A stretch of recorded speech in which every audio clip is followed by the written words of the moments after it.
In the stillness of dusk, a young mouse is lost, looking for its home. But just a few centimeters away, a hunt has secretly just begun. This is the Goliath bird eater. It can't see or smell the mouse very well. It doesn't have to. The tarantula makes its move. But he loses interest because just around the corner, he senses a bigger, juicier meal. With deft and deadly silence, he strikes. And now he's got dinner. Despite its name, the Goliath bird eater rarely eats birds. Mostly lizards, frogs, and mice. It can grow to nearly 30 centimeters across. Its fangs are 2.5 centimeters long. It is the largest of the 800 known species of tarantulas. These giants of the jungle are fearsome, but their true advantage on the hunting grounds is not their menacing size. It's actually something they share with the other 799 species of tarantula, great and small. These tiny hairs, thousands upon thousands of them. They're called Trichobothria. To the naked eye, they look like a simple coat, but there's so much more. They are the cornerstone of the tarantula's evolutionary success.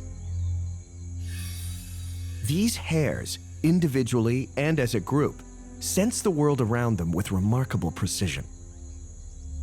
Each and every hair operates like an individual ear that can hear vibrations in the air and on the ground. When a creature moves near a tarantula, it pushes the air. The Trichobothria feels the displacement. A lot of movement means the source could be a larger predator, and the tarantula will lie low. But if they move just the right amount, that could mean a potential meal or a potential mate. The spiders can even determine location based on which hairs on their body have sensed the disturbance.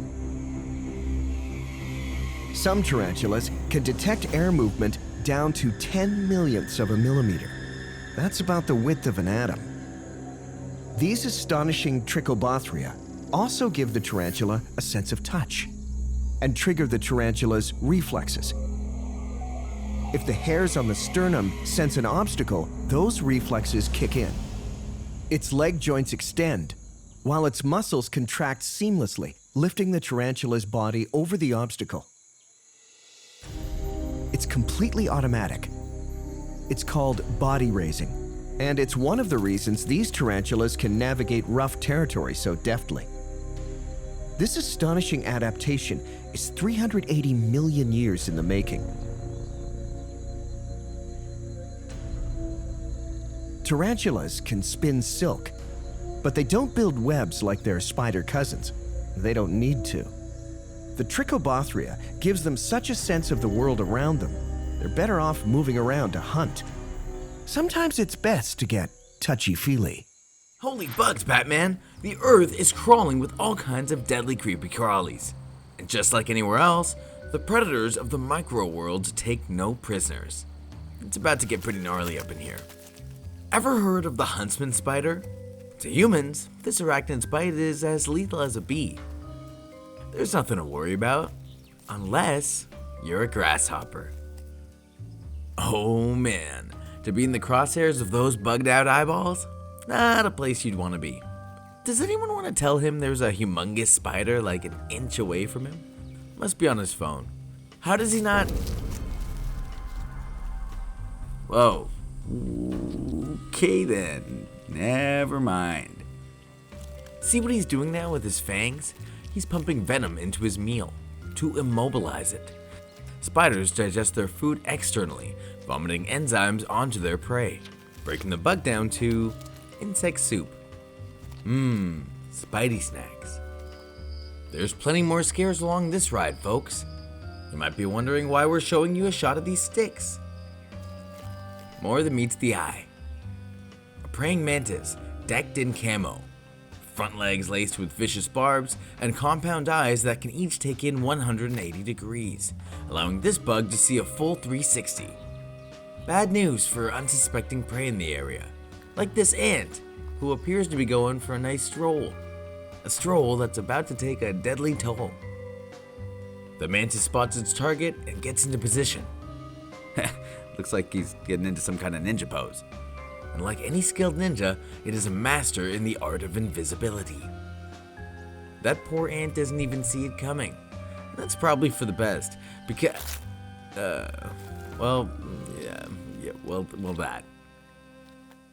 Got your fill? Hope not, cause we got one more for you. And let me tell ya, this dude's a doozy. Meet Mysticoproctus gigantus. Okay, sounds a tad technical, right? Well, if you'd prefer, it also goes by the name Vinegaroon. Vinegaroon. That's fun to say. But that's as far as the fun goes. See, this bug happens to be an arachnid too. It doesn't get the fanfare spiders and scorpions do. After all, they're pretty rare. But once you see a Vinegaroon, you can't unsee one. 6 legs, 8 eyes, a pair of menacing claws, and a whip-like tail. Nightmare fuel.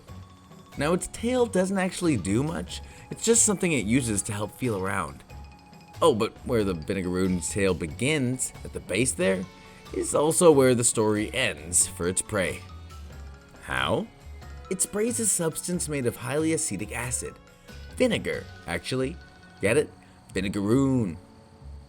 To us, it might smell like French fries, but to the creatures it kills, it smells like, well, death. And it can shoot that stuff about a foot in any direction. Its own built-in toxic super soaker. The only hope its prey has is that its 8 eyes don't see too clearly. It uses its front 2 legs to feel around for fresh food. When it senses a snack, the claws go to work, breaking it down until the victim bursts open, and then eats it like a tube of yogurt. Yum. You don't make it millions of years on this planet without getting a little weird in order to survive.